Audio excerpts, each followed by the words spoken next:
What really was this animal that was being chaired by Jane Karuku? Temperatures were high at Parliament buildings today. Where have you placed the monies that were collected locally? Members of the Public Accounts Committee questioned the Auditor General and the National Treasury's inconsistent submissions over the expenditure of COVID funds, particularly 9 billion shillings acquired via taxes and pay cuts on civil servants. There was a task force that was set up, and the monies that task force collected, it is not in our books as National Treasury. Exactly what happened? Was the Gazette notice ever revoked?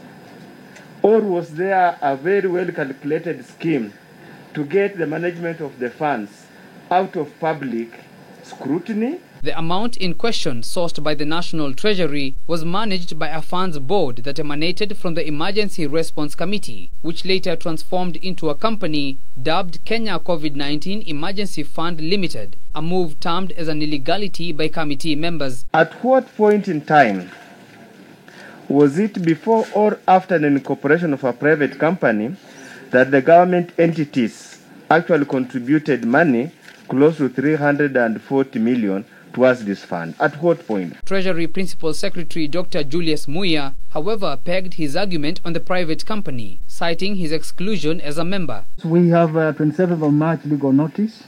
Then within 3 days, there's a press release appointing the fund board, where the PS National Treasury is not a member. I've never seen something like this, where something has got the character of public, at the same time it is private.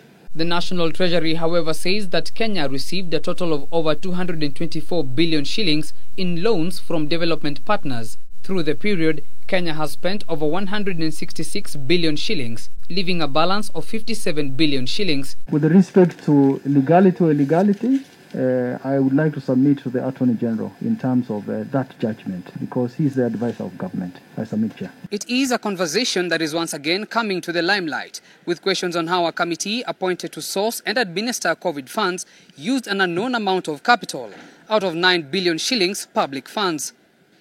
Ben Kirera, K24, Parliament Buildings, Nairobi.